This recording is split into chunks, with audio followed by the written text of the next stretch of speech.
Hey, hi everybody. Welcome to Life After Mental Illness. I'm Bill MacPhee, your recovery expert. And remember what recovery is? Recovery is when you wouldn't want to be anyone else other than who you are today.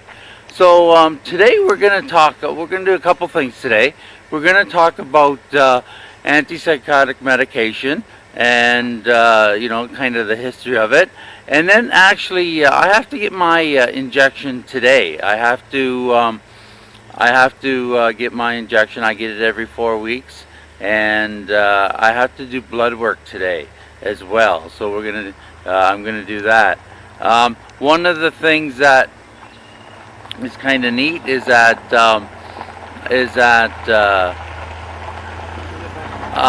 my blood work and getting that. And so I had to fast since 9 o'clock last night, and it's early morning, and I'm hungry, and but I got to get my injection at 10:30, so I got a little while to wait for that. I'm just gonna point you out to Lucy and say good morning.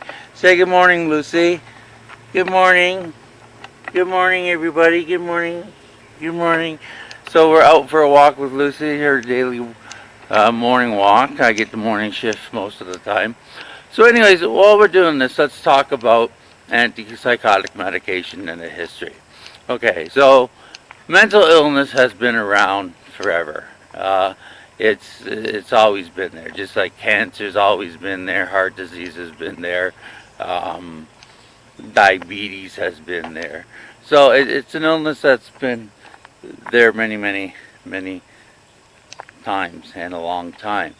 However, with with the mentally ill, years and years ago, way back in the 30s, 40s, and 50s, people with mental illness, they would actually be thrown into institutions.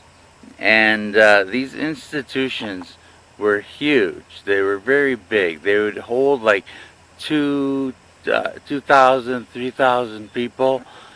Good morning, good morning. They would hold 3,000 people, and really, just basically people would be warehoused. They would bring their suitcases and pack clothes to the institution, only for them to be thrown into the attic, and people would never come out because they didn't have treatment for mental illness back then. You have to remember that mental illness, that psychiatry and the mental mind and looking at the brain and everything, it's still relatively a very new science. I mean, psychiatry hasn't been around for a very long time. That's why some people talk about mental illness being the last frontier. But anyways, so you'd have these 2,000, 3,000 people in an institution, and they would develop physical problems. Say, for example, appendicitis. Say somebody had to have their appendix out. Well, what would happen is that they would go under surgery, and it'd be have anesthetic and be put under. And what they noticed is that after the operation, when people were coming back into consciousness, is that they realized that some of the symptoms of their psychosis, or being split from reality, went away, or at least diminished. And so what they started to notice is that this happened to a lot of people. So that gave them the idea is that maybe we should make medication that helps people. Maybe we can make medication. So basically all the medication in the 1950s and 60s were developed in the tranquilizing field. Just like because they thought of when they go in for an operation, they're tranquilized and they were a little bit better. So medications in the 50s and 60s were developed in the tranquilizing family. And that's why you see, and it's not so much today, but back then you would see people who were very much zombie-like, in slow motion, and lethargic and zombie-like, no expression in their face and everything like that. And because the medication that they developed was in the tranquilizing family. Now, but throughout the years, medications has been developed and has been developed. Well, the medication works. Or sure, it's a trial and error method, and people, what works for one person might not work for another person. So, anyways, it wasn't until 1994 that new medication came out that was called atypical medication. And what that meant was that the atypical medication, or the new medication developed in 1994, was developed in not the tranquilizing family. That was in another category, so it didn't have the tranquilizing effect that it had earlier. So that was called new generation antipsychotics or atypical medication. So that's how medication came about. Now today you're going to see me. There's oral medication, antipsychotic medication orally, or there's injectable or antipsychotic medication as well. I get an injection. 40 milligrams every 4 weeks, and hopefully we'll see a little bit of that today. But I just wanted to share with you a little bit about the history of antipsychotic medication. And you know what? If you have a question on recovery or anything personal or anything like that, feel free to email me at bill@billmacphee.ca, and MacPhee is MacPhee, and we'll take your question and help to answer that. So I'm going to sign off for now. Going to seriously help Lucy go for a walk here, and we'll just say, Lucy, you want to go for a walk, don't you? Lucy, you want to go for a walk, don't you? Okay, so we're going to do that, and I'm going to be back at the hospital a little bit later, filming me getting my injection. Hopefully I can do that, and then I got to get some blood work, and then I'm going to have something to eat because I'm hungry. Okay, very good. Bye-bye. Hey, hi, welcome back everybody. I just finished driving to Niagara Falls, Ontario, to the Niagara General Hospital. So I'm here walking to get my appointment. I told you that my injection is today, and then I have to get some blood work. So I don't know, I do this about every 4 weeks. I get an injection, and it's every 6 months that I get blood work done. And my blood work basically goes here for my psychiatrist to see, and actually goes to my family doctor as well. So it's pretty routine. I've been doing this for at least 20 years, getting my injection and coming to the hospital. I have to drive to Niagara Falls. I know that I'm fortunate that I have a vehicle and I can make appointments. But one of the challenges is a lot of times people with mental illness, when they do have to get an injection, it might be inconvenient, or they might live in a rural area or somewhere like that that's hard to get access to.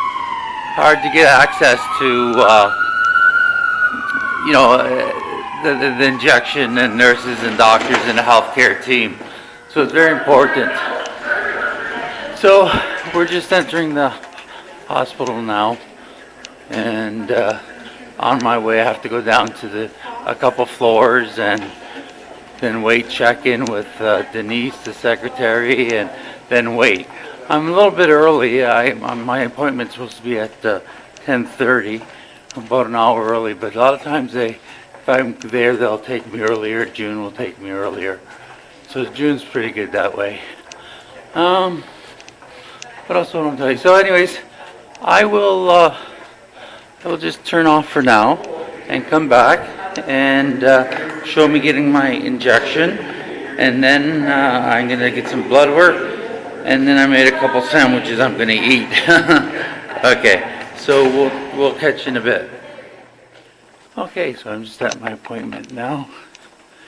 Hey, good morning, Denise. I'm good. How are you? Oh, I just got my camera. That's all. Anyways, I'm here to see June for. I know I'm early. It's not supposed to be up to 11:30, but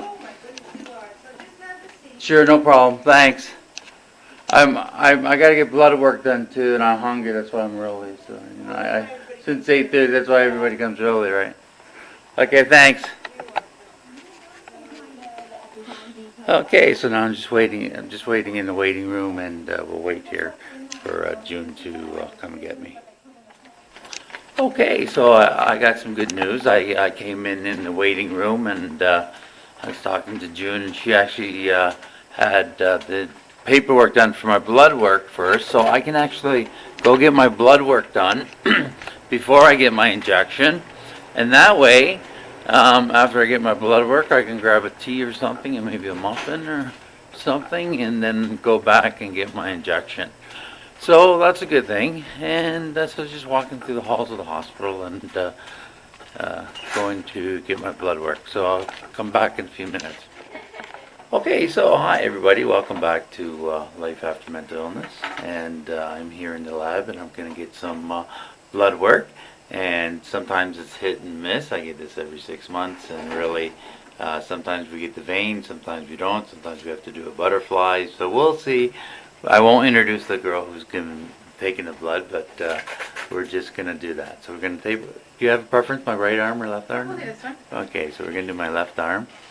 So you give me the instructions, we'll see how good of a vampire you really are, okay? Sounds good. Okay, so you make a fist for me. Okay, a fist, here we go. No problem. No problem. That's what we say at work, no problem. If there's a problem, we'll handle it. Okay, so she pounding on my vein. 1, 2, 3. There we go, she gave in the needle, didn't hurt much. There. And did you get it? I will. You will, okay. No blood coming out yet. None yet. Oh, there we go. Okay, finally we dug around a bit and we got some. So the blood's flowing. It's red there, but apparently it's blue when it's in your body, isn't it? I don't know. Is that a myth or it's what? A myth, It's yeah. a myth, is it? It's arterial blood is a little purpley. But yeah, it's still red. Your veins are blue though. Oh yeah. Okay. It's a bit of a myth. Okay. And when you do blood tests, what do they usually do for diabetes, all kinds of stuff? Do they check, or do you not really know? It all depends on what they're testing for. So today they're doing your kidney functions, your blood sugar, your electrolytes.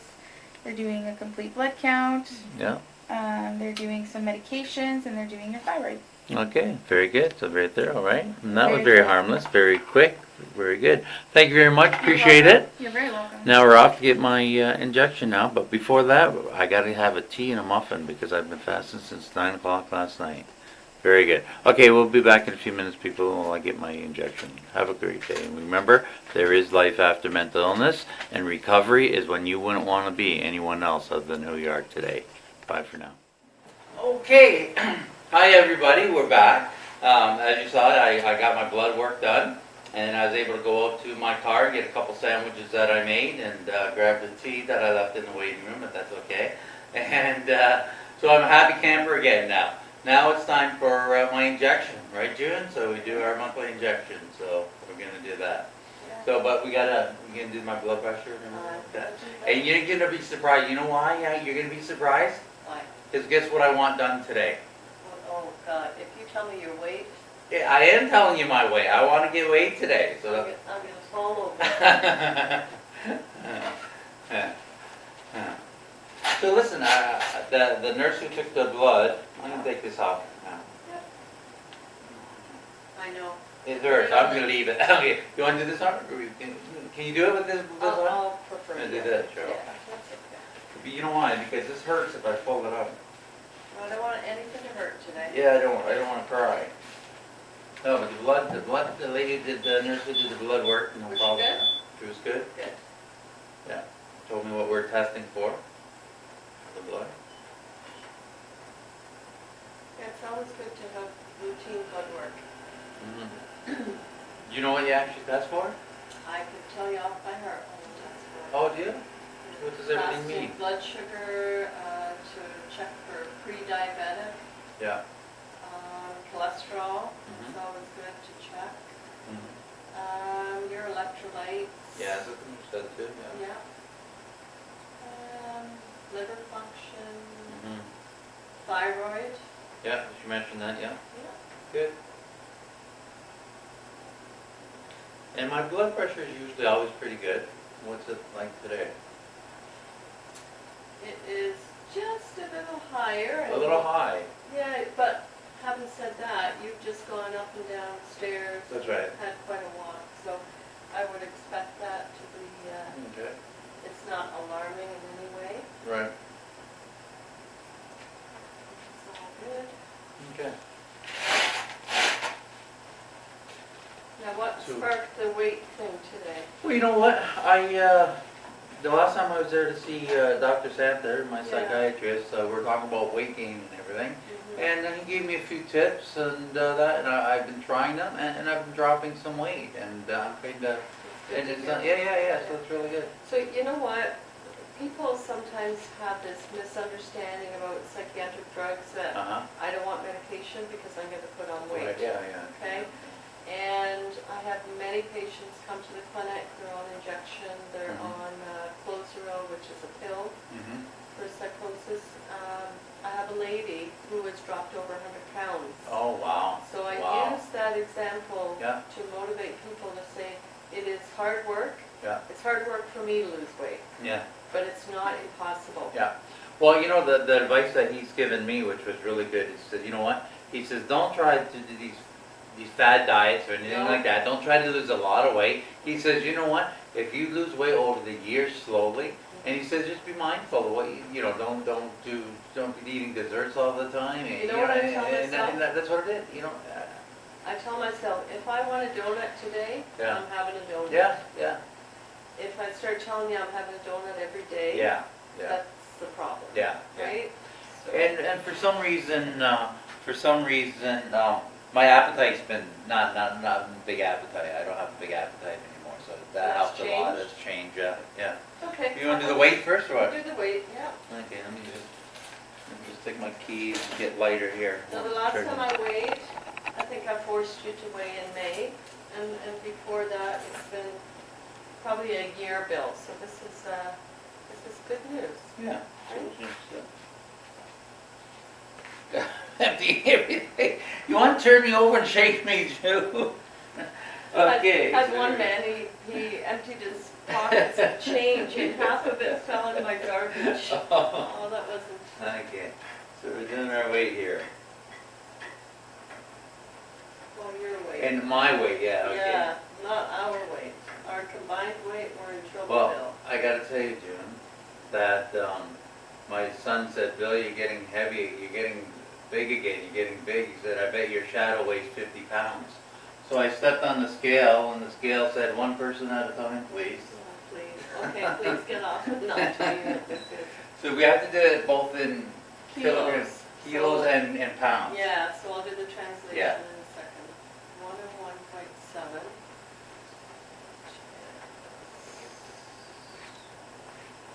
224 pounds. 224. 117.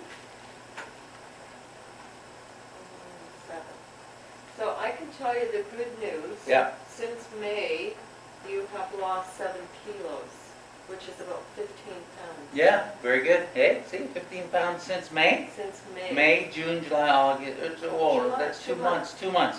15 pounds in 2 months. Good. You're doing something right. Yeah, exactly, very good, Okay. good. So we're on the right side today. Right side, okay. You're getting your body ready. Pressure on your left foot. Yeah. Just put my coin back. Yeah, don't leave me any tips today. Yeah, here's a tip, don't go to the races, there's a tip, okay. Right side, did you say? I said the right. Okay. I have a lady, she never remembers, but I said, just remember what side I'm standing on. Oh, Because it would be hard for me to get the needle on your other oh, side. yeah. Right? Yeah, From this yeah. angle. Yeah.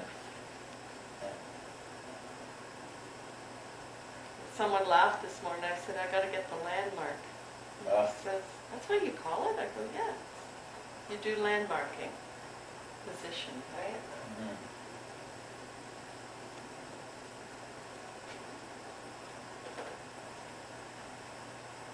Alrighty, nice and still for me.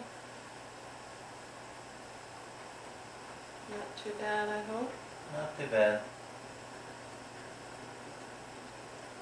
Actually, the blood work wasn't too bad today when she put the needle in. She put the needle in and then it was trying to dig around the veins. But Yeah. she did it the first time. That was good.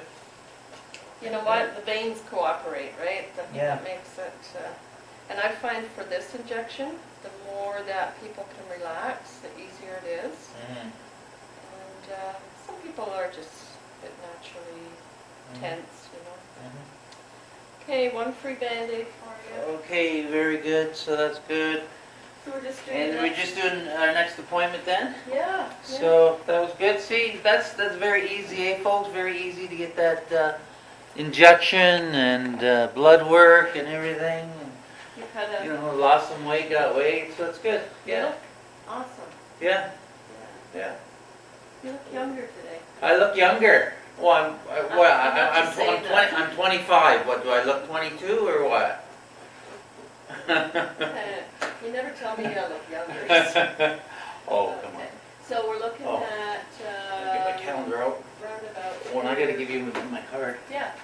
Yeah. Card. Thursday, August 17th. Okay, let me look at that. Look at my schedule here. Okay, over here. Let's see, calendar. Okay. Thursday, August 17th work? I hate these Android phones. Okay, here, where are we going here? Let's see. Okay, there's my calendar. Come on. There we go. Okay, so August when? 17? August 17th. Yeah, it's good. Yeah, Yeah, we'll do 11:30. that's fine. Thank you. Very So good. your month's been pretty good? Yeah, okay. Yeah, that's good. Kids are out of school? Yeah, they're all out of school. They're doing fine. Everybody's good. Yeah, very good. Okay, June, that's another wrap. Thanks. Okay. And we'll see you in a next month. See you in a right? month. Very good. Put this away. Say bye to everybody. You want to say bye? Say bye, everybody. Okay, folks. Thank you. We'll be back. Bye-bye. Okay, everybody. Welcome back. So that's been my morning so far. Basically, taking Lucy out this morning and then getting ready and coming here to Niagara Falls to get my needle, my injection, and my blood work done. So we're going to wrap it. It takes up half a day of my time, but believe me, it's worth it. I only have to do this once every 4 weeks, once a month, and my Cogentin I take on a regular basis every day. But for the most part, the injection is easy because I don't have to remember to take oral medication all the time. So anyways, we're going to end this vlog here. Thank you for here. Remember, life after mental illness. There is life after mental illness. Remember, recovery is when you wouldn't want to be anybody else other than who you are today. If you're interested in recovery coaching or just talking to me, running your scenario by me or whatever, I do recovery coaching. It's $75 for a 50-minute session. So feel free to contact me at 905-994-3022. If you want to buy my book, To Cry a Dry Tear, you can go to Amazon.com. It's called To Cry a Dry Tear, Bill MacPhee's Journey of Hope and Recovery with Schizophrenia. If you call me at 905-994-3022, you can purchase it off me. It costs more money that way. It's $15, but I'll ship it in the mail the next day, and I'll also autograph it for you and write you a nice note in the book if you wanted to do that. Again, you could call at 905-994-3022. And again, my speaking promotion, I got a lot of speaking coming up in September and October and November. However, I do have the offer that if you book a speaking engagement by the end of August for sometime in 2017, I'll waive my fee, which is usually $1,000, and I'll do it for expenses only. Expenses is usually a flight out of Buffalo or a flight out of Toronto, depending where I'm flying to, plus hotel and meals. And I'll speak as many times as you wish to as many venues as you want. And we get the word out on recovery, because again, recovery is when you wouldn't want to be anyone else other than who you are today. Have a great day, everybody. May God bless. Bye-bye. Hi. Thank you for watching. Make sure to like, comment, and subscribe. And follow me on Facebook and Twitter.